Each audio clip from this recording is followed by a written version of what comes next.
Thank you. Like Carlin said, we are off to a faster start this year than it was last year. Just day one, we started having bills to listen to, and that is because they had committee meetings in December, so that we had some things to look at.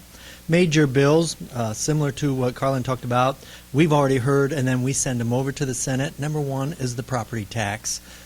Currently, property tax rates are 1% residential, 2% farm and rental properties, and 3% commercial. That is law, that's statute, but what we are looking at is should that go in the Constitution and make it more permanent. That did pass the House and is now going to the Senate to be heard. Another thing is ethics reform. We had a big bill on ethics reform that limited some of the, or made these, if a lobbyist spends money or gives a legislator money, it lowered the limit from $100 to $50 on different things like meals and some of the things. It restricts how quick a legislator can become a lobbyist after they leave. It makes it a one-year time period, so they can't influence bills that would then help their employer that they're going to. Another one is township reform.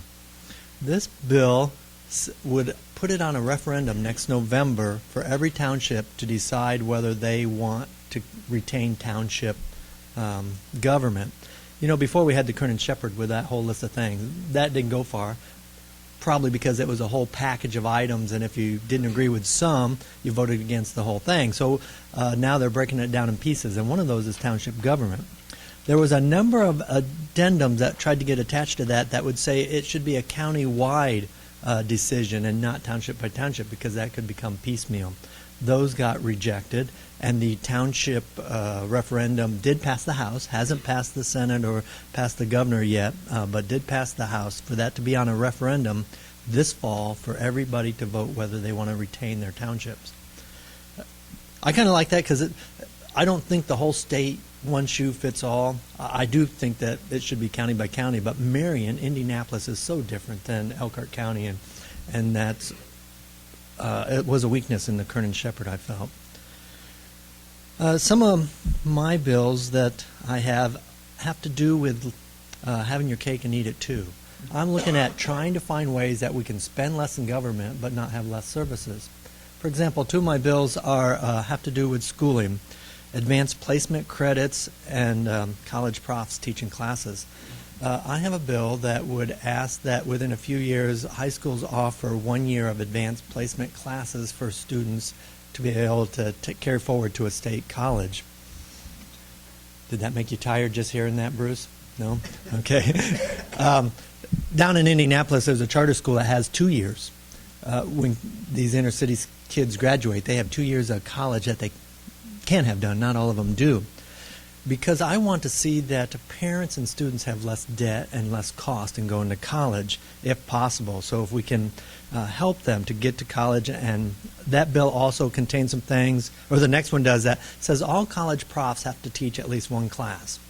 Another frustration is that many schools, and we have pride in that, in schools like Purdue, that they're research schools, but I'm asking that the profs teach at least one class, because we're trying to find ways, how can we lower the cost of college education? And our best and our brightest aren't necessarily the ones that are in front of the students. And that bill probably won't be heard, but the first one will, the advanced credit one. Also has tied in there that the guidance counselors in college have to know what they're doing so that they can help students graduate. It doesn't say it quite like that, but I think that'd be more effective. Well, I have heard from constituents that my student has to go back a 5th year because the guidance counselor blew it. And so another one then is medical records within a few years all have to be electronic, not on the web, but electronic. One of our major inefficiencies of health insurance is a double testing on exams because you can't get them there efficiently. A fax isn't accurate. And so about 80% of that's already done. But if everybody does that, and then hopefully we can save on costs on our health insurance.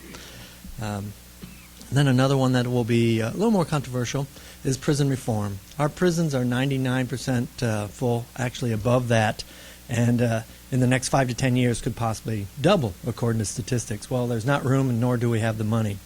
And so there's a number of items that we're looking at that would get some nonviolent people addicted to drugs into places like Oaklawn or other type of systems that are happening around the country, some alternatives, and get them back out in the public quicker, making money. The violent people would stay in. The nonviolent, we try to find some alternatives. We are limited in the House to 5 bills. So a couple things I'm trying to get into bills through amendments. I'll just name 2. One is I-STEP tests that a foreign student that has been here 2 years or less, their I-STEP scores would be not counted in scoring. That's going to be tough because it is federally tied, and trying to work with Bennett on how we can do that, Secretary of Education, and if he would even support it. But whether he would or not, I would push forward on that, because communities like our own are penalized not because our schools or teachers are bad. It's not comparing apples to apples with other schools in the state, because we have a disproportionate number of people from other countries here that have a hard time in their first year understanding the test even. So just to compare apples with apples, some of our schools have had to have major changes with teachers because of the No Student Left Behind, and I think have been unfairly penalized. And then another is unemployment, in that it's an incentive for people to take jobs that would pay less than what their unemployment check is, and the government wouldn't cut them off entirely of their unemployment check, but proportionately, so that if they're getting $400 a week in unemployment, they want to take a $200 a week job, because they'd still get some unemployment, plus their new job would equal more than what their unemployment check was before, but the government would save a bunch of money, and they would be out in the workforce. Thank you.